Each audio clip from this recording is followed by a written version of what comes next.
আমরা সকাল থেকে উঠে গরুকে গোবর ফালাই গরুর চারিকে মুছে পরিষ্কার করে তার গরুকে আমরা খাদ্য দেই, যেমন খেয়ার ভুসি ডারবি ছোলা খোল নালি এগুলো গরুকে আমরা খাওয়াই। আর আমাদের গরু এগুলো খাওয়ার পরে আমরা গরু এখানে নিয়েই সারাদিন করে থাকি, এগুলো নিয়ে আমরা যত্ন করি। এখানে হলো কোনো অসুখ বিসুখ করলে আমাদের খুব খারাপ লাগে। তার পাশে আমাদের অসুখ বিসুখ করলে গরুর আমাদের সরল ভাই আছে, সোহেল ভাই আছে, একবার ফোন দিয়ে আর এসে চিকিৎসা করে। সারাদিন আমরা এই গরু নিয়েই থাকি। একদম না যে এই গরুটা খুব যত্ন করছে আমরা, খুব মায়া লাগে আমাদের। এতদিন ধরে লালন পালন করলাম, ঈদে কোরবানি উপলক্ষে আমি গরুটা বিক্রি করে দিতে হয়, আমরা খামারে চাকরি করি। এতে গরুটা বিক্রি করলে যে আমাদের অপেক্ষা জানি গরুর জানি ন্যায্য দামটা জানি পায়, সে জানি গরুটা জানি বিক্রি জানি করতে পারে। দাম পেলে আমরা গরু বেচা অনলাইনে বিক্রি করি, ঢাকা সিলেটে বিভিন্ন জায়গায় আসে আসে মালিকরা আসে গরু গরু কিনে নিয়ে যায়। আমরা গরু লালন পালন করি। তো গরু সকালে হচ্ছে খের ঘাস ভুসি খাদ্য দানাদার খাদ্য খাওয়ানোর পর গোলঘর পরিষ্কার পরিচ্ছন্নতা রাখি। আবার দুপুরে দানাদার খাদ্য খাওয়াই, তারপরে ঘাস খাওয়া কাঁচা ঘাস খাওয়ালে গরু হচ্ছে ভালো হয়। আমরা 1 বছর পর্যন্ত পাইলে হচ্ছে কোরবানিতে বিক্রি করি। আমরা সকালবেলা থেকে দেশীয় খাবার শুধু খাওয়াই, যেমন ধরেন যে ঘাস, খড়, গমের ভুসি, এরপরে নালি খোল, অ্যাঙ্কারে কালাই ভুসি, এই সমস্ত দানাদার আমাদের দেশীয় খাবারই শুধু খাওয়াই। দেখতে আসছি গরু সামনে কুরবানি, তো যে গরুকে খামারে কিভাবে কি পালন করে, দেশি খাবার খাওয়ায় কিনা, এগুলাই। আমাদের এবার খান এগ্রোতে 100-র উপরে গরু আমরা রেডি করেছিলাম। তার ভিতরে মোটামুটি 50% গরু আমাদের অলরেডি শেষ হয়ে গিয়েছে। তো পুরোটা শেষ হয়ে গেছে বললে ভুল হবে, কারণ আমরা কিছু রোজার ঈদে অলরেডি ছেড়ে দিয়েছি। আর বাকি এখন কুরবানিকে টার্গেট করে আমাদের 60টা গরু রয়েছে, যার ভিতরে আসলে শাহিওয়ালের সংখ্যাটাই অনেক বেশি। কারণ কুরবানিতে মানুষজনের আসলে টার্গেট থাকে একটু সৌন্দর্য, একটু লাল কালারের শাহিওয়াল জিনিসটা মানুষের জন্য একটু বেশি চাহিদা থাকে। আমাদের এছাড়াও শাহিওয়াল ছাড়াও কিছু নেপালি আছে, কিছু ফিজিয়ান আছে, এবং ফ্ল্যাগবি জাতের কিছু গরু আছে, আর হচ্ছে ব্রাহ্মা ক্রস কিছু গরু আছে। তো এই গরুগুলো নিয়ে আসলে মেইনলি কাজ করি। তো কোরবানকে টার্গেট করে, যেহেতু সৌন্দর্যকে টার্গেট যদি রাখি, তাহলে দেখা যাবে যে এই শাহিওয়ালের সংখ্যাটাই আমাদের এখানে সবচেয়ে বেশি।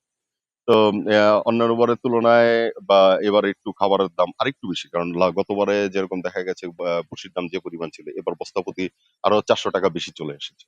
তো এটা যদি সরকার যদি একটু খাবারের দামের দিকে খেয়াল রাখতে পারে, তাহলে আশা করা যায় যে খামারিরা বা প্রান্তিক খামারিরা যারা আছে তারা গরু পালন করেও যেরকম সুবিধা পাবে, আর নতুন উদ্যোক্তাও তারা খুঁজে পাবে।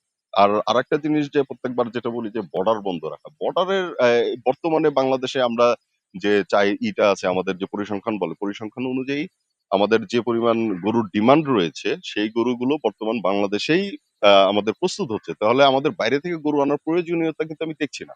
তো যদি এই বাইরে থেকে গরু না আনতে পারে আর খাবারের দাম যদি আরো একটু সাশ্রয় করতে পারি, তাহলে আশা করা যায় যে নতুন উদ্যোক্তা আরো অনেক খুঁজে পাবে। তখন ভবিষ্যতে হয়তোবা এরকমও হতে পারে যে আমাদের বাংলাদেশ থেকে বাইরে গরু পাঠাতে হচ্ছে।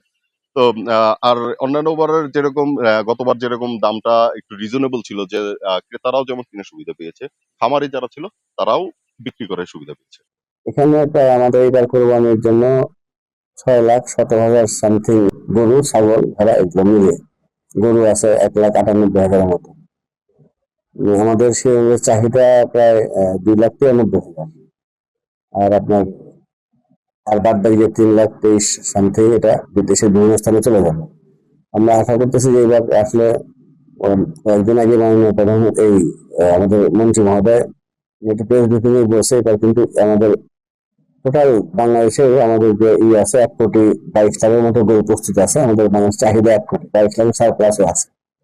সুতরাং আর এই মুহূর্তে সীমান্ত যে হাট যেগুলো আছে সেগুলো থেকে বন্ধ থাকবে এই কোরবানি উপলক্ষে, যাতে ইন্ডিয়ান ওই বাইরের দেশের গরুগুলো প্রবেশ করতে না পারে।